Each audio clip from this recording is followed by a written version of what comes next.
Hello बच्चों, welcome back to Omega classes. तो जो है आज हम सेल चैप्टर लास्ट क्लास में हमने पढ़ा था, उसी में आज कंटिन्यू करने वाले हैं आगे। तो लास्ट क्लास में हमने क्या पढ़ा था कि सेल होती क्या है।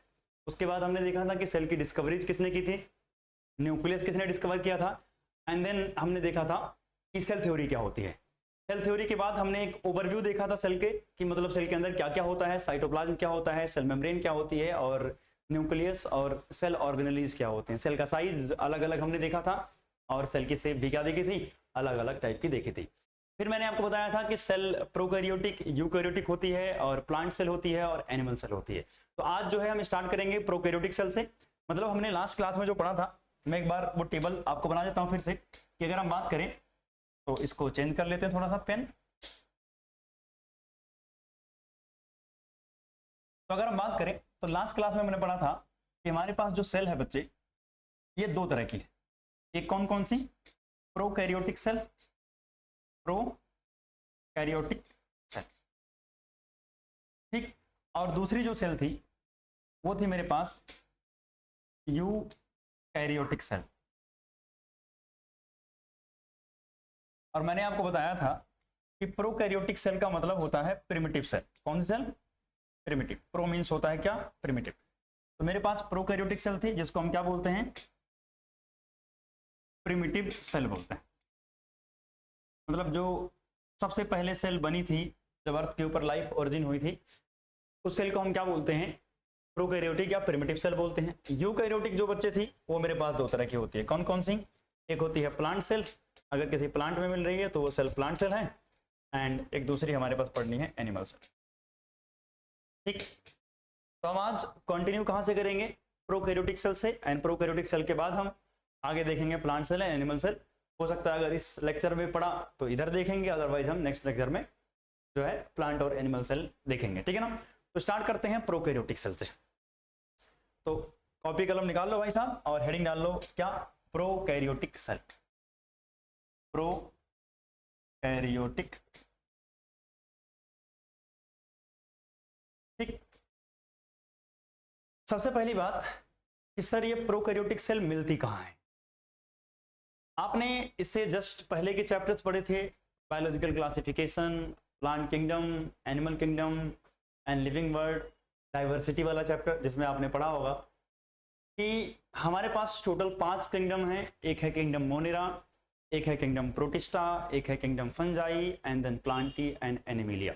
जिसमें आपने पढ़ा था केवल एक किंगडम ऐसा है जिसमें सारी की सारी सेल कैसी हैं, प्रोकैरियोटिक हैं, और वो किंगडम कौन सा है, मोनेरा किंगडम। कौन सा किंगडम है, मोनेरा किंगडम है, जिसमें बैक्टीरिया आते हैं और वो सारे के सारे बैक्टीरिया होते हैं। तो अगर सबसे पहले आपसे पूछा जाए कि प्रोकैरियोटिक सेल में कौन कौन से ऑर्गेनिज्म आते हैं, तो प्रोकैरियोटिक के अंदर, प्रोकैरियोटिक सेल के अंदर इंक्लूड बैक्टीरिया।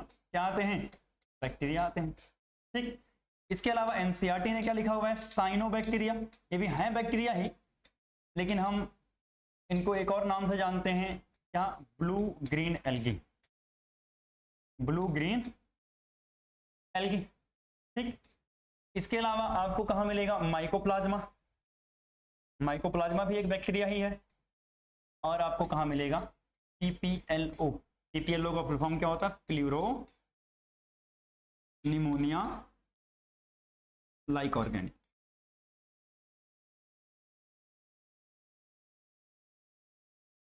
ऑर्गेनिज्म, ठीक। तो प्लूरो निमोनिया लाइक ऑर्गेनिज्म यहां पर आपको देखने को मिलेगा। प्रोकैरियोटिक सेल मतलब बैक्टीरिया की सेल, ब्लू ग्रीन एल्गी यानी साइनोबैक्टीरिया की सेल हो गई, माइकोप्लाज्मा की सेल हो गई, और इसके अलावा पीपीएलओ की सेल हो गई। ये सबकी सेल कैसी होती है, प्रोकैरियोटिक सेल होती है, ठीक है ना। आपने पढ़ा होगा जो मोस्टली सारे बैक्टीरिया हैं वो प्रोकैरियोटिक होते हैं, और बैक्टीरिया की कुछ basic shapes, basic shape of bacteria, यानी अगर हम एक बैक्टीरिया की बात करें तो वो कौन कौन से शेप में एग्जिस्ट करता है। तो आपने 4 बेसिक शेप पढ़े थे, कौन कौन से। सबसे पहले हम बात करते हैं विब्रियो, कोकस, स्पाइरलम एंड बैसिलस। अब ये 4 बेसिक शेप कौन कौन सी भाई साहब, विब्रियो, कोकस, स्पाइरलम एंड बैसिलस। अगर हम बात करें विब्रियो की, तो विब्रियो होता है कॉमा शेप का। कैसा होता है? Comma shape. यानी अगर कोई बैक्टीरिया आपको कॉमा शेप का दिखाई दे तो वो कौन सा बैक्टीरिया होगा? विब्रियो। जैसे कॉमा शेप का कुछ इस तरीके से छोटा सा, जैसे मैं यहाँ थोड़ा सा बड़ा कर देता हूँ डायग्राम, जस्ट कुछ ऐसे आप जो कुछ इस तरीके का दिखेगा कॉमा शेप का। फोकस की बात करें तो स्फेरिकल शेप होती है। कैसी होती है? Spherical shape. यानी अगर आपको बैक्टीरिया कुछ स्फीयर की तरह दिखाई दे, that is called coccus. And अगर स्पाइरलम मतलब इस तरीके से कुछ स्पाइरल के फॉर्म में मिले ऐसे, एंड देन ऐसे, this is called spirillum. And bacillus जो होता है बच्चे, वो कैसा होता है? रॉड शेप का होता है। कैसा होता है? रॉड शेप का, ठीक है ना। इसे हम क्या बोलते हैं? बैसिलस। तो बैसिलस में मैं लिख देता हूँ कैसा? Rod shape. कैसा होता है? वेयरएज अगर मैं बात करता हूँ स्पाइरलम के अंदर, तो स्पाइरल शेप का मिलता है। तो मेरे पास ये कुछ बेसिक शेप्स हैं जिसमें बैक्टीरिया एग्जिस्ट करता है, और जो है हम प्रोकैरियोटिक सेल की बात करें। अच्छा, ये टॉपिक जो है हम सेल में पढ़ रहे हैं, लेकिन ये टॉपिक थोड़ा बहुत बायोलॉजिकल क्लासिफिकेशन से भी रिलेट करता है, तो वहां भी ये काम आएगा पिछले चैप्टर के अंदर। तो यही चार आपको बेसिक शेप मिलेंगे बैक्टीरिया की। और प्रोकैरियोटिक सेल कहाँ मिलती है? बैक्टीरिया के सेल के अंदर मिलेगी। बैक्टीरिया की सेल प्रोकैरियोटिक होती है, साइनोबैक्टीरिया की प्रोकैरियोटिक होती है, माइकोप्लाज्मा की भी सेल प्रोकैरियोटिक होती है, एंड पीपीएलओ की सेल भी क्या होती है? प्रोकैरियोटिक होती है। तो हम देखते हैं एक प्रोकैरियोटिक सेल का बेसिक सा डायग्राम, तो मतलब एक प्रोकैरियोटिक सेल में क्या क्या होता है। तो बनाते हैं डायग्राम भाई साहब। चलिए शुरू करते हैं आगे।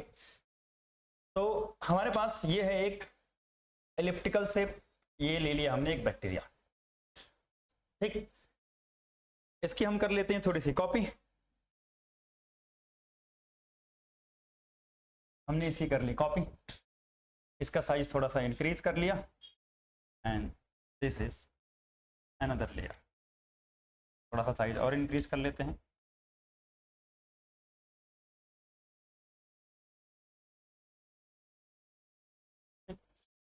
इसका कलर चेंज कर दें, रेड कलर ले लेते हैं। इसके बाद एक और लेयर आपको देखने को मिलेगी, इसका साइज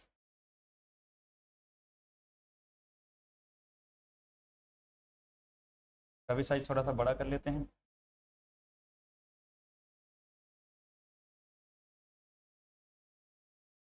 और इसका भी कलर चेंज कर देते हैं। तो कलर हमने ब्लू ले लिया। तो ये आपको तीनों लेयर दिखी इस बैक्टीरिया के सेल के बाहर।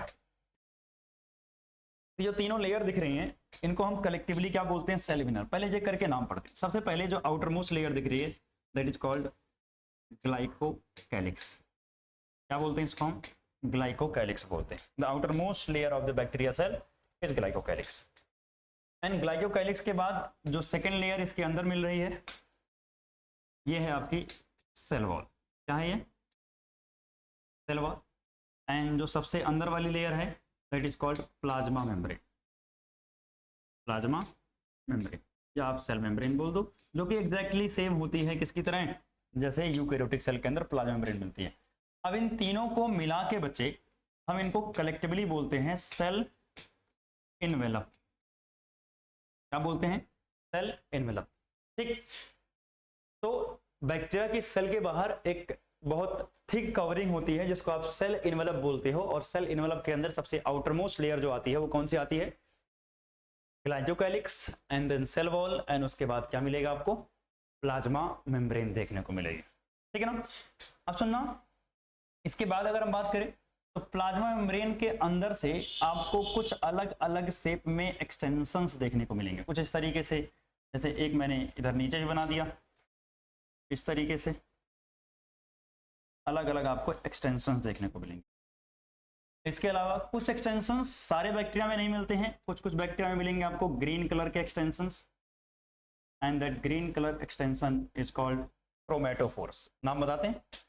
तो सबसे पहले जो मैंने येलो कलर से एक्सटेंशन बनाए हैं, that yellow colour extension is called mesosome. क्या बोलते हैं इसको हम? मीजोम बोलते हैं। एंड ये जो ग्रीन कलर के एक्सटेंशंस मैंने बनाए हैं, दैट इज कॉल्ड क्रोमेटोफोर। क्या बोलते हैं? क्रोमेटोफोर। ये तो बात क्लियर हुई, दो चीजें कि क्रोमेटोफोर एंड मीजोजोम मिलेंगे, ठीक। इसके अलावा और क्या देखने को मिलेगा? इनका जेनेटिक मटेरियल देखने को मिलेगा जिसके बाहर कोई न्यूक्लियस की कवरिंग नहीं होती है, यानी न्यूक्लियर मेम्ब्रेन नहीं होती है, इसलिए इनके जेनेटिक मटेरियल को हम न्यूक्लियोइड या नेक्ड जेनेटिक मटेरियल बोलते हैं। इसके बाद आपको सर्कुलर डबल स्टैंडर्ड स्ट्रक्चर देखने को मिलेगी इनके साइटोप्लाज्म के अंदर, and that structure is called plasmid. क्या बोलते हैं इसको हम? प्लाज्मिड बोलते हैं। ठीक, प्लाज्मिड के बाद ये जो पूरा ब्लैक एरिया है अंदर की तरफ, दैट इज कॉल्ड साइटोप्लाज्म। ये क्या है? साइटोप्लाज्म है एक प्रोकैरियोटिक सेल का। इस साइटोप्लाज्म के अंदर आपको कुछ ग्रेन्स लाइक स्ट्रक्चर मिलेंगे। दैट ग्रेन लाइक स्ट्रक्चर जो साइटोप्लाज्म में आपको दिखाई दे रहा है, इसको हम क्या बोलते हैं? राइबोसोम बोलते हैं। क्या बोलते हैं भाई साहब? राइबोसोम। 70S राइबोसोम होता है। आगे हम बात करेंगे जब राइबोसोम के स्ट्रक्चर पढ़ेंगे कि 70S और 80S ये क्या होते हैं। अभी इतना याद रखो कि राइबोसोम होता है। क्या होता है? राइबोसोम। इसके बाद आपको कभी कभार यहाँ आपको डेट पाउच लाइक स्ट्रक्चर्स देखने को मिलेंगी, ऐसे कोई pouch like structure, and pouch like structure के अंदर कोई मटेरियल भरा हुआ है, and this is called inclusion body. क्या बोलते हैं? इंक्लूजन बॉडी बोलते हैं। ठीक, और आपको कुछ और पाउच लाइक स्ट्रक्चर दिखाई देंगे जिनको हम क्या लेबल कर रहे हैं? Gas vacuole. कहाँ बना दे इसको? जगह देख लेते हैं, यहाँ बना देते हैं। तो this structure is called gas vacuole. तो पहले तो हमने देख लिया कि एक बैक्टीरिया के सेल के अंदर होता क्या क्या। ठीक, अच्छा और कुछ चीजें बाहर पे आपको मिलेंगी, जैसे यहाँ पर आपको एक्सटेंशन देखने को मिलेंगी, जैसे मैं यहाँ से बना दिया, कलर चेंज कर लेते हैं, जस्ट 1 मिनट। ठीक, तो मुझे कुछ एक्सटेंशंस यहाँ देखने को मिलेंगे इस तरीके से। ठीक, कुछ एक्सटेंशंस जैसे यहाँ मैंने बना दिया, यहाँ आपको देखने को मिलेंगे कुछ इस तरीके से। ठीक, और आपको यहाँ से कुछ स्ट्रक्चर्स देखने को मिलेंगे ऐसे ऐसे, एंड देन जो आपको बाहर की तरफ एक्सटेंशन दिख रहे हैं, दिस इज कॉल्ड फ्लैजिला। इसे हम क्या बोलते हैं? फ्लैजिला बोलते हैं। और ये जो एक्सटेंशंस मैंने बनाए हैं इनमें मैं एक का लेबल कर रहा हूँ, क्या इनको बोलते हैं? पिली, एंड दैट दूसरा इज कॉल्ड फिम्ब्री। दूसरे वाले को क्या बोलते हैं? फिम्ब्री बोलते हैं। तो मुझे मिल गया पिली और फिम्ब्री एंड फ्लैजिला। तो ये इंटायर स्ट्रक्चर है एक प्रोकैरियोटिक सेल की। तो अगर मुझे एक प्रोकैरियोटिक सेल की स्ट्रक्चर बनाना हो तो ये बनाएंगे। मैं हट जा रहा हूँ, एक बार आप लोग ड्रॉ कर लोगे, और स्क्रीनशॉट लेना है तो आप ले लो, एंड आगे चलता हूँ मैं फिर। ठीक है, अब मुझे इन सब के बारे में एक एक करके बात करनी है कि ये सारी स्ट्रक्चर्स हैं क्या चीज़। तो सबसे पहले स्टार्ट करते हैं अंदर से, यानी साइटोप्लाज्म के अंदर क्या मिल रहा है। तो अगर हम बात करें साइटोप्लाज्म के अंदर, तो साइटोप्लाज्म के अंदर मुझे सबसे पहले क्या मिलता है? Genetic material. क्या मिलता है? Genetic material. तो अगर मैं जेनेटिक मटेरियल की बात करूं तो जेनेटिक मटेरियल इनका कैसा होगा? नेक्ड होगा। नेक्ड होने का मतलब not covered by nuclear membrane, यानी न्यूक्लियस के बाहर कोई मेम्ब्रेन, मतलब जो है न्यूक्लियर मेम्ब्रेन नहीं होगी इनके पास। इनको हम न्यूक्लियोइड के नाम से जानते हैं। किस नाम से जानते हैं? न्यूक्लियोइड के नाम से जानते हैं। और हिस्टोन प्रोटीन इनके पास नहीं होती, हिस्टोन प्रोटीन एब्सेंट होती है। अब ये सर क्या है हिस्टोन प्रोटीन? अब होता क्या है कि जो क्रोमोसोम होता है, आपने क्रोमोसोम एक स्ट्रक्चर पढ़ी होगी। जब भी मुझे क्रोमोसोम की फॉर्मेशन करना होता है तो डीएनए, हिस्टोन और कुछ आरएनए मिल करके जो है क्रोमोसोम बनाते हैं। मतलब बेसिकली जब मुझे डीएनए को पैक करके एक न्यूक्लियस में अरेंज करना है तो मुझे एक प्रोटीन चाहिए होती है, that protein called histone protein. वो हिस्टोन प्रोटीन किसके जेनेटिक मटेरियल में नहीं मिलती है? बैक्टीरिया के जेनेटिक मटेरियल के अंदर देखने को नहीं मिलती। ठीक, तो ये बात हो गई जेनेटिक मटेरियल की बैक्टीरिया के। इसके जेनेटिक मटेरियल के अलावा इनके पास क्या मिलेगा? एक स्ट्रक्चर मिलती है प्लाज्मिड। प्लाज्मिड के बारे में क्या क्या याद रखना है भाई? ये एक्स्ट्रा क्रोमोसोमल है। एक्स्ट्रा क्रोमोसोमल मतलब इनके मेन क्रोमोसोम के अलावा है। पहली बात, ये सेल्फ रेप्लिकेटिंग होता है, मतलब ये अपनी खुद की कॉपी बना सकता है। रेप्लिकेटिंग मतलब अपनी खुद की कॉपी बना सकता है। Double stranded circular DNA. सबसे पहली बात मैंने क्या बोला, एक्स्ट्रा क्रोमोसोमल, मतलब इसका मेन क्रोमोसोम कौन है, दैट इज न्यूक्लियोइड, ठीक है, जिसके बाहर कोई कवरिंग नहीं है, न्यूक्लियस की। एक्स्ट्रा क्रोमोसोमल यानी मेन क्रोमोसोम के अलावा है। मैंने बोला सेल्फ रेप्लिकेटिंग, सेल्फ रेप्लिकेटिंग मतलब क्या हुआ, can make its own copy, can make its own copy, अपनी खुद की कॉपी कर सकता है। एंड डबल स्ट्रैंडेड,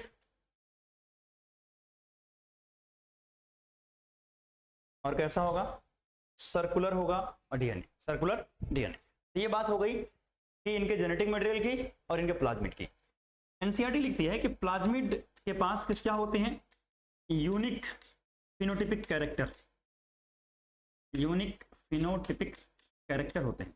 मतलब प्लाज्मिड जिस बैक्टीरिया के पास है, उस बैक्टीरिया के पास आपको कुछ यूनिक कैरेक्टर देखने को मिलेंगे। एग्जाम्पल के लिए एनसीईआरटी ने दे रखा है एंटीबायोटिक रेजिस्टेंस, एंटीबायोटिक रेजिस्टेंस। अब सर ये क्या होता है एंटीबायोटिक रेजिस्टेंस, पहले आप लोग मुझे बताओगे कि सर एंटीबायोटिक क्या होती है। एंटीबायोटिक आपने छोटी छोटी क्लासेस में कई बार देखा होगा, ये टर्म आती रहती है। एंटी मीन्स होता है अगेंस्ट, एंड बायोटिक का मतलब होता है लाइफ, यानी ऐसे केमिकल्स या ऐसी मेडिसिन जो किसी ऑर्गेनिज्म को मारने के लिए इस्तेमाल की जाती हो, दैट इज कॉल्ड एंटीबायोटिक्स। और एंटीबायोटिक जनरली किसके लिए इस्तेमाल किया जाता है, बैक्टीरिया को मारने के लिए। मतलब एंटीबायोटिक जनरली क्या करती हैं, किल बैक्टीरिया। लेकिन सुनना मेरी बात, मैंने क्या बोला, जिसके पास प्लाज्मिड है वो एंटीबायोटिक रेजिस्टेंस हो सकता है। मतलब उस बैक्टीरिया को अगर एंटीबायोटिक से मारने की कोशिश करोगे तो वो मरेगा नहीं, क्योंकि वो एंटीबायोटिक से क्या है, ऑलरेडी रेजिस्टेंस हो चुका है, ठीक है ना। तो प्लाज्मिड की वजह से ये कैरेक्टर्स आपको देखने को मिलते हैं। बाकी बहुत डिटेल में आप प्लाज्मिड के बारे में कहां पढ़ोगे, क्लास 12 में जब जाओगे। एनसीईआरटी ने लिखा है कि प्लाज्मिड एक और जगह पर रोल प्ले करता है, और कहां है, ट्रांसफॉर्मेशन में। प्लाज्मिड का रोल और कहां होता है, ट्रांसफॉर्मेशन में। अब ये ट्रांसफॉर्मेशन क्या होता है, ये सारी बातें जो है आप क्लास 12th में जाके देखोगे। ट्रांसफॉर्मेशन बेसिकली क्या होता है, अगर मान लिया मैं किसी बैक्टीरिया को जो है किसी मीडियम के अंदर छोड़ देता हूं, और मीडियम में कोई जेनेटिक मटेरियल है, तो बैक्टीरिया बाहर से जेनेटिक मटेरियल अपने सेल के अंदर ले लेता है, and that is called transformation.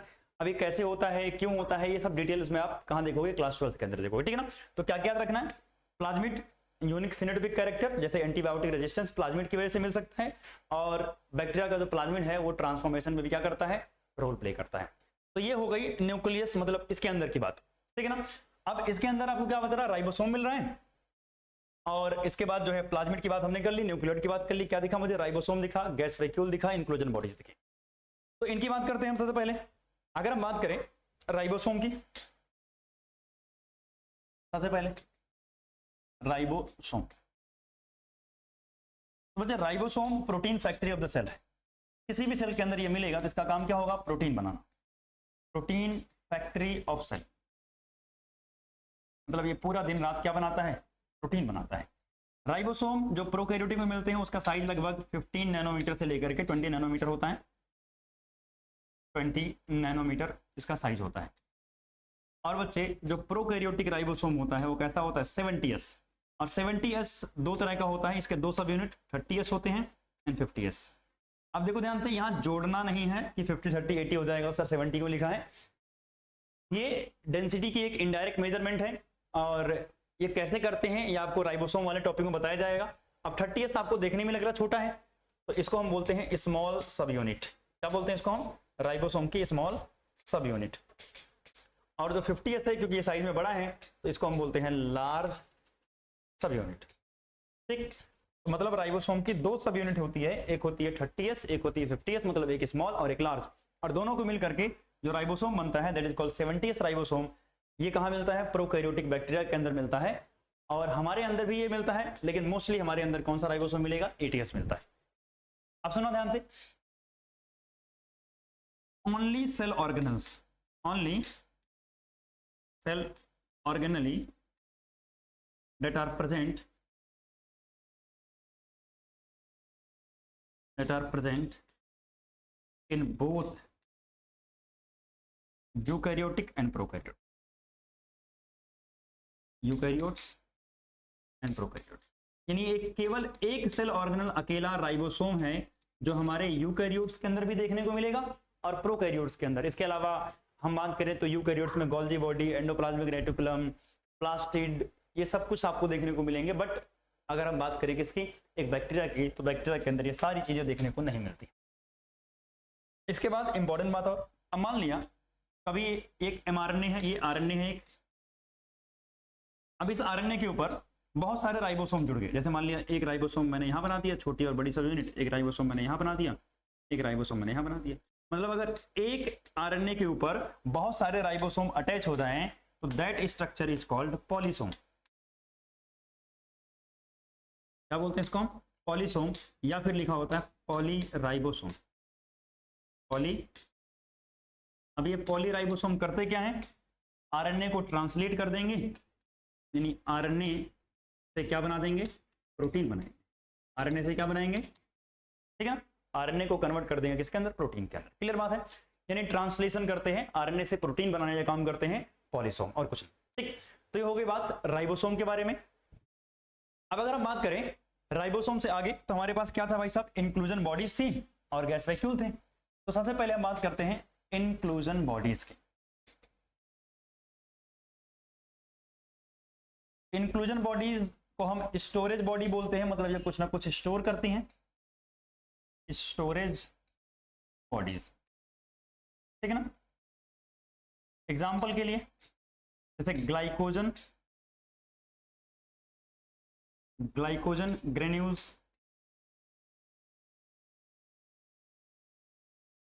Cyanophycin granules,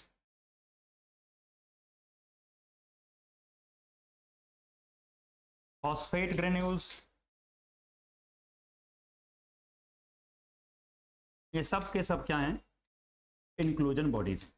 important बात, इंक्लूजन बॉडीज क्या होती हैं, नॉन मेम्ब्रेन बाउंडेड, मतलब इनके बाहर कोई कवरिंग नहीं होती है, इनके बाहर कोई कवरिंग।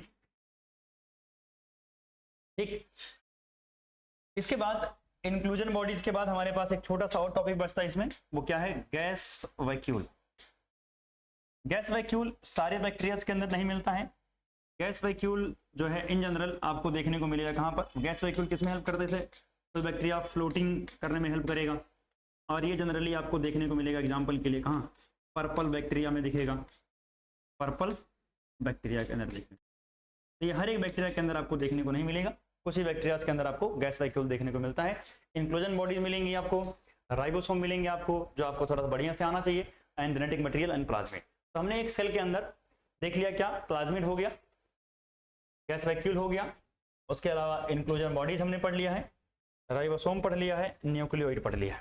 ठीक है, अब हमारे पास अगर हम बाहर आए तो हमारे पास अंदर मेम्ब्रेन मिल रही है, जिसको हम प्लाज्मा मेम्ब्रेन बोल रहे हैं। उसके बाद क्या मिल रही है हमारे पास, सेल वॉल एंड देन ग्लाइकोकाइलिक्स। तो एक करके इनकी बात करते हैं, जिनको हम क्या बोलते हैं, सेल इनवेलप बोलते हैं कलेक्टिवली।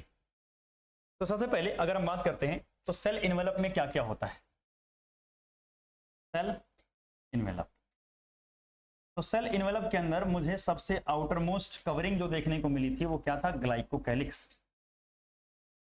ग्लाइकोकाइलिक्स। ग्लाइकोकाइलिक्स जो होता है बच्चे, ये बना होता है पॉलीसेक्राइड्स का। किसका बना होता है, पॉलीसेक्राइड, इसका बना होता है ये पॉलीसेक्राइड का। ठीक, पहली बात। अब ये जो गैस वैक्यूल है ये मेरे पास दो तरह का हो, मतलब ग्लाइकोकाइलिक्स, सॉरी गैस वैक्यूल नहीं, ग्लाइकोकाइलिक्स जो है ये मेरे पास दो तरह का हो सकता है। एक तो अगर ये कैसा हुआ बच्चे, हार्ड हुआ, इफ इट इज हार्ड, और अगर ये कैसा हुआ, सॉफ्ट। अगर ये हार्ड है देन इसको हम बोलते हैं कैप्सूल, क्या बोलते हैं, कैप्सूल। और अगर ये सॉफ्ट हुआ तो इसको हम क्या बोलते हैं, स्लाइम लेयर बोलते हैं। ठीक, और आपको ऑलरेडी पता है ग्लाइकोकाइलिक्स क्या है, आउटर मोस्ट कवरिंग है, जो कि हमने डायग्राम में देखा, आउटर मोस्ट। ठीक, ग्लाइकोकाइलिक्स के बाद जो मुझे दूसरी कवरिंग देखने को मिली थी वो क्या थी, सेल वॉल। क्या थी, cell wall. Cell wall bacteria की किसकी बनी होती है, पेप्टिडोग्लाइकन, कंपोज्ड ऑफ पेप्टिडोग्लाइकन। ठीक, पेप्टिडोग्लाइकन के बाद अगर हम बात करें तो सेल वॉल का काम क्या होता है, यानी फंक्शन।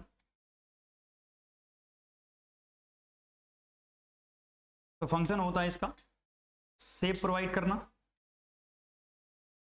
रिजिडिटी प्रोवाइड करना एंड मैकेनिकल सपोर्ट, और इसके अलावा क्या करेगा, पैथोजन से प्रोटेक्ट करेगा, यानी protect from disease, protect from disease यानी बीमारियों से बचाता भी है। एक इसका काम होता है भाई साहब सेल वॉल का, ठीक है ना। तो पहले ग्लाइकोकैलिक्स पॉलीसेकेराइड की लेयर होती है, एंड ग्लाइकोकैलिक्स अगर हार्ड है तो उसको हम बोलते हैं capsule, but if it is soft तो क्या बोलते हैं उसको, हम स्लाइम लेयर बोलते हैं। और सबसे अंदर जो मेम्ब्रेन होती है that is called plasma membrane. Plasma membrane के बारे में हमें यहाँ नहीं पढ़ना है, क्योंकि ये सिमिलर होती है किसकी तरह, यूकैरियोट की तरह। इसलिए हम यूकैरियोट में जब पढ़ेंगे तो वही कवर करेंगे, सिमिलर टू यूकैरियोट्स। किसकी तरह होती है, यूकैरियोट्स के अंदर जैसे होता है बिल्कुल वैसे ही आपको सिमिलर दिखाई देगी। कौन सी layer, plasma membrane. Plasma membrane एक और बात अगर आपको याद हो, सेलेक्टिवली परमेबल होती है, सेलेक्टिवली परमेबल। अब सर ये सेलेक्टिवली परमेबल का मतलब क्या होता है, जैसे आपके घर में रूम्स होंगे, कमरे होंगे, सबसे बाहर वाले गेट की बात कर लेते हैं जहां से आप एंट्री करते हो घर में। आपने गेट खुला छोड़ दिया है, कोई भी बंदा आ सकता है और जा सकता है, तो ये खुला हुआ है, अगर किसी को आना होगा तो आराम से इंटर कर सकता है अंदर, और आराम से बाहर भी जा सकता है, सही बात है। तो जब कोई भी एंटर कर जाए और कोई भी बाहर चला जाए that is called permeable membrane. But अगर मान लिया कि आपने गेट को क्या कर दिया है, बस लगा दिया है एंड कुंडी लॉक नहीं की है, तो अब इस केस में क्या होगा, अगर मान लिया कोई आया एंड ट्राई करता है खोलने का, खुल गया तो अंदर आ गया, और कोई देख के ही बाहर चला गया कि वह गेट तो बंद है, यहाँ शायद हो सकता है कोई ना हो, तो अगर चला गया तो कुछ लोगों की एंट्री नहीं हुई, एंड जिसने ट्राई किया वो अंदर एंटर कर गया, that is called semi permeable. मतलब कुछ चीजों की एंट्री अलाउड है बट कुछ चीजों की एंट्री अलाउड नहीं है। अब आपने गेट बंद कर दिया और लॉक भी कर दिया, कोई आएगा बेल बजाएगा, अब दरवाजे में एक छोटा सा होल है, वहां से आप देख रहे हो ये कौन आया है, आपने देखा अच्छा ये तो मेरे काम का इंसान है, तो आपने गेट खोला और अंदर ले लिया। अगर मान लिया वो आपसे काम का नहीं हुआ है, आप उसको नहीं जानते हो, तो आप क्या करोगे कि भैया गेट खोलोगे, या तो गेट खोलोगे नहीं, गेट खोलोगे मना कर दोगे भैया नहीं चाहिए मुझे, और या फिर गेट आपने ओपन ही नहीं किया। इसका मतलब क्या हुआ, आपने अपनी रिक्वायरमेंट के हिसाब से सेलेक्ट किया कि किसकी एंट्री मुझे घर में अलाउ करनी है और किसकी नहीं करनी है, and that is the selectively permeable membrane. ये चूज करेगी भैया अच्छा ये चाहिए मुझे तो आने दो, नहीं चाहिए नहीं चाहिए मुझे, एंट्री अलाउड ही नहीं है। तो सेलेक्टिवली परमिएबल का मतलब होता है कि जो चीज रिक्वायर्ड होगी सेल को उसकी एंट्री अलाउड होगी, और जो चीज रिक्वायर्ड ही नहीं है उसकी जरूरत नहीं है, यानी उसकी एंट्री अलाउड नहीं है। That is called selectively permeable membrane. Clear हो गई बात, ठीक है। अब हमने मेम्ब्रेन की बात कर ली, तो मेम्ब्रेन के बाद आपने देखा कि बहुत सारे स्ट्रक्चर थी जो मेम्ब्रेन के ऊपर नीचे अंदर बाहर मतलब एक्सटेंडेड थी, जैसे मेसोसोम हो गया, क्रोमेटोफोर्स हो गया, पाइलाई, फिम्ब्री एंड जो है फ्लैजिला। तो अब हम बात करने जा रहे हैं extensions of membrane, extensions of cell membrane. तो अगर हम बात करें सेल मेम्ब्रेन के एक्सटेंशंस की, तो कौन कौन से एक्सटेंशंस है भाई सेल मेम्ब्रेन के, तो एक है सरफेस एक्सटेंशन, क्या है भाई साहब, सरफेस एक्सटेंशन, और दूसरे हैं इनफोल्डिंग्स जो अंदर की तरफ है।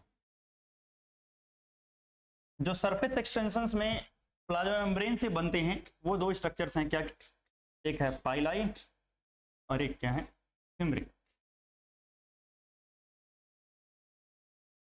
ठीक, अगर मैं बात करूं बच्चे इसकी पाइलाई की, तो पाइलाई क्या होती है, आउटर या सरफेस एक्सटेंशन, इलोंगेटेड स्ट्रक्चर लिख सकते हैं हम। कैसी होती है ये, इलोंगेटेड स्ट्रक्चर, इलोंगेटेड स्ट्रक्चर, और किसकी बनी होती है, फिलिन प्रोटीन की, कंपोज्ड ऑफ फिलिन प्रोटीन। एनसीईआरटी ने लिखा हुआ स्पेशल प्रोटीन, तो that special protein is actually फिलिन protein, ठीक है ना। फिर अगर हम बात करें, अच्छा पाइलाई जो है हेल्प कहाँ करती है, कॉन्जुगेशन,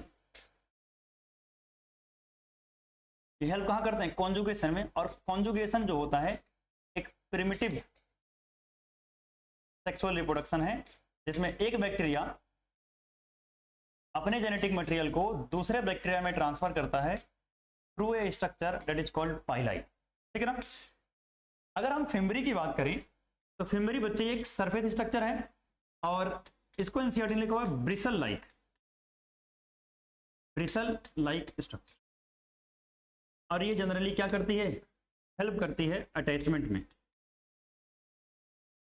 अटैचमेंट विद सबस्ट्रेटम, यानी कहीं पर अगर बैक्टीरिया को अटैच होना है तो अटैचमेंट में हेल्प कौन करता है? फिम्बरी हेल्प करते हैं, ठीक है। तो पाइलाई और फिम्बरी के बाद मेरे पास क्या बचते हैं भाई? इनफोल्डिंग। और इनफोल्डिंग हमने दो कौन से पढ़े थे? एक पढ़े थे मेसोजोम और दूसरे हमने कौन से पढ़े थे? क्रोमैटोफोर, सही बात। तो सबसे पहले बात करते हैं किसकी? मेसोजोम की। और मेसोजोम बहुत ही इंपॉर्टेंट है, आप देखोगे अक्सर आपको पेपर में देखने को मिलेगा, तो इसको ध्यान से समझना। और ये पेपर में आता है, इंपॉर्टेंट टॉपिक है, ठीक। मेसोजोम इनफोल्डिंग है सेल मेम्ब्रेन की, पहली बात। ये हमने पीछे भी देखा, ये सर इनफोल्डिंग है इसकी सेल मेम्ब्रेन, ठीक है। इसके बाद अगर हम बात करें तो मेसोजोम की शेप कैसी हो सकती है? ये वेसाइकल के फॉर्म में हो सकता है, लैमेली के फॉर्म में हो सकता है एंड ट्यूब्यूल के फॉर्म में हो सकता है। जैसे वेसाइकल मतलब that pouch like structure, lamellae जो स्ट्रक्चर मैंने बनाई थी, ठीक। और ट्यूबुलर मतलब कुछ इस तरीके से सिलेंड्रिकल ट्यूब के फॉर्म में, ठीक है ना। तो अगर ये ट्यूबुलर है, लैमेली के फॉर्म में है या फिर वेसाइकल्स के फॉर्म में, तीनों फॉर्म हो सकती हैं इसकी। इसका काम क्या होता है? फंक्शन, ये ज़्यादा इंपॉर्टेंट है क्योंकि मेसोजोम के फंक्शन ही पूछे जाते हैं। क्या क्या फंक्शन है? सबसे पहला सेल वॉल की फॉर्मेशन करता है, ठीक। दूसरा डीएनए रेप्लिकेशन, यानी डीएनए की अगर कॉपी बनानी हो तो उसमें हेल्प करेगा, एंड उसको डिस्ट्रीब्यूट करने में, एंड डिस्ट्रीब्यूशन। कब बंद हुआ था ये पता ही नहीं, कोई नहीं, चलने दे, ये पेज एक बार फिर समझाए, ठीक। तो बच्चे शायद कैमरा ऑफ हो गया था, इसलिए एक बार हम दोबारा इस पेज को समझ ले रहे हैं। मैंने क्या बोला था कि मेसोजोम जो है एक इंपॉर्टेंट टॉपिक है जो पेपर में कई बार आता है। और मेसोजोम जैसा कि आपने पीछे भी पढ़ा था कि ये क्या है? इनफोल्डिंग है सेल मेम्ब्रेन की, मतलब सेल मेम्ब्रेन की अंदर की फोल्डिंग्स है। ये वेसाइकल फॉर्म में हो सकता है, मतलब कुछ ट्यूब के फॉर्म में, मतलब ए पाउच के फॉर्म में, स्फेरिकल शेप, एंड लैमेली कुछ इस तरीके से स्ट्रक्चर दिखती है। और हो सकता है ये ट्यूब के फॉर्म में हो, यानी ट्यूबुलर फॉर्म में हो। इन जनरल आपको लैमेली फॉर्म ज्यादा दिखेगी। तो मैं बोल रहा था कि इसके फंक्शन बच्चे बहुत इंपॉर्टेंट है। फंक्शन क्या क्या है? जैसे सेल वॉल की फॉर्मेशन, जैसा कि आपने देखा था कि सबसे outer most covering glycocalyx and then cell wall थी, तो सेल वॉल की फॉर्मेशन में इसका बड़ा इंपॉर्टेंट रोल होता है। इसके अलावा डीएनए का रेप्लिकेशन, यानी डीएनए की कॉपी करनी हो तो इसका रोल होगा, और उस डीएनए को डिस्ट्रीब्यूट करने में अलग अलग सेल के अंदर भी इसका रोल प्ले करता है। रेस्पिरेशन में, यानी जो है रेस्पिरेशन में रोल प्ले करेगा। इन सिक्रेशन, अगर कोई चीज मान लिया सेल के बाहर मुझे भेजनी है बना करके, तो उसमें भी इसका रोल होता है। अब इसके अलावा जो है ये और कहां रोल प्ले करता है? ये सरफेस एरिया प्रोवाइड करता है। क्या प्रोवाइड करता है?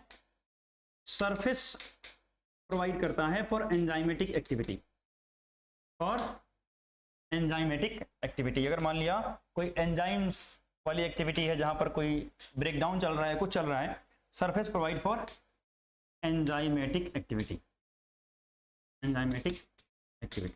तो एंजाइमेटिक एक्टिविटी के लिए क्या करता है?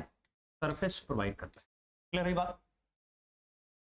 ये हो गई हमारी बात किसके बारे में? मेसोजोम के बारे में। अब मेसोजोम के बाद जो है एक लास्ट स्ट्रक्चर जो हमारे पास बच रही है, that is called chromatophore, infolding के अंदर, ठीक। क्रोमैटोफोर सब में नहीं मिलता है। पहली बात तो ये देखने को सिर्फ कहां मिलेगा? साइनोबैक्टीरिया के अंदर, प्रेजेंट इन साइनोबैक्टीरिया। और इसका काम होता है फोटोसिंथेसिस करना, बिकॉज इट कंटेन्स पिगमेंट। कौन सा पिगमेंट होगा भाई साहब? क्लोरोफिल।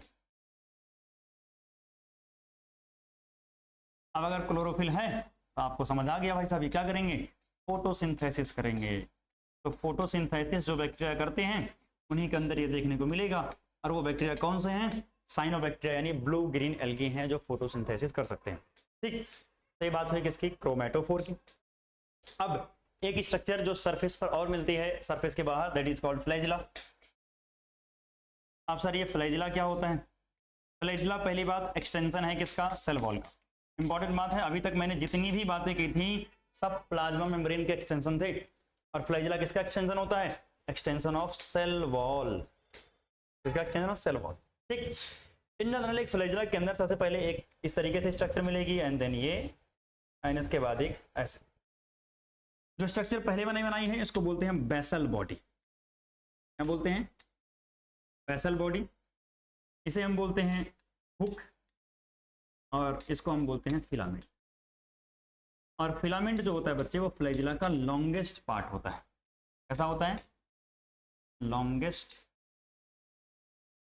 ठीक, और ये बैक्टीरिया टू बैक्टीरिया यानी अलग अलग बैक्टीरिया के अंदर इसका नंबर एंड जो है arrangement, number and arrangement of flagella हर एक बैक्टीरिया के अंदर अलग अलग होता है, वेरिएशन।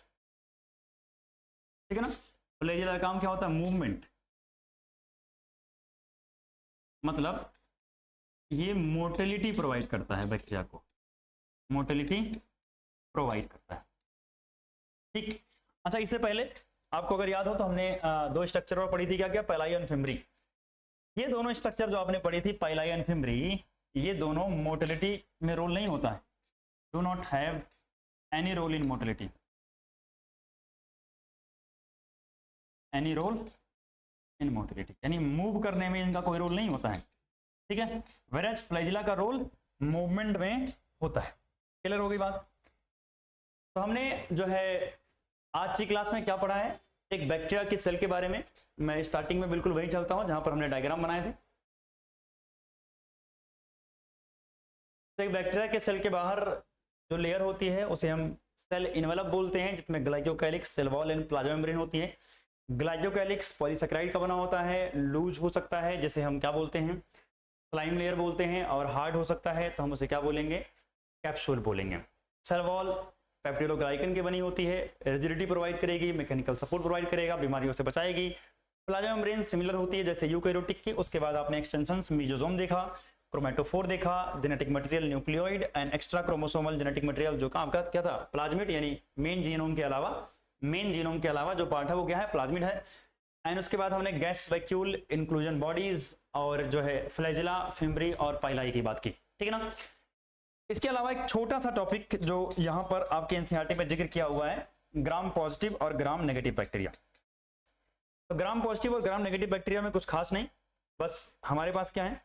एक भाई साहब हैं ग्राम, ठीक, एक है मेरे पास स्टेन जिसको हम बोलते हैं ग्राम स्टेन। अगर हम ग्राम स्टेन से किसी बैक्टीरिया को कलर करते हैं ना, तो बैक्टीरिया ग्राम स्टेन को क्या कर लेता है? टेक करता है, मतलब ग्राम स्टेन से ये कलर्ड हो जाता है, तो मैं उसको बोलता हूं ग्राम पॉजिटिव। कुछ नहीं, एक साइंटिस्ट हैं ग्राम, जिन्होंने एक स्टेन दिया, अगर उस स्टेन से कोई बैक्टीरिया कलर्ड हो जाता है यानी ग्राम स्टेन को टेक कर लेता है, ले लेता है, अब्जॉर्ब कर लेता है, तो उसे हम क्या बोलते हैं? Gram positive. If do not take gram stain, अगर ग्राम स्टेन को नहीं लेता है उस बैक्टीरिया को हम क्या बोलते हैं? ग्राम नेगेटिव बोलते हैं। क्या बोलते हैं? Gram negative. इसका पैथोलॉजिकल सिग्निफिकेंस है, कभी हम आराम से बात करेंगे ये ग्राम स्टेनिंग कैसे होती है और कैसे हम डिसाइड करते हैं ग्राम पॉजिटिव और ग्राम नेगेटिव कौन है और इन दोनों के बीच डिफरेंस क्या होते हैं। एनसीईआरटी में बस इतना ही मेंशन किया हुआ, ग्राम पॉजिटिव कौन होता है, ग्राम नेगेटिव कौन होता है। ठीक है ना? तो ये हमारी बात हो गई आज की क्लास की कि बैक्टीरिया के सेल जो थी पूरी हमने कवर कर ली है, और अगली क्लास में हम प्लांट सेल और एनिमल सेल जो कवर करेंगे, और उसके बाद ये करके सेल ऑर्गेनल्स जो सारे हैं उनकी स्टडी करेंगे। ठीक है ना? तो आज की क्लास बस यहीं तक, मिलते हैं अगले वीडियो के अंदर।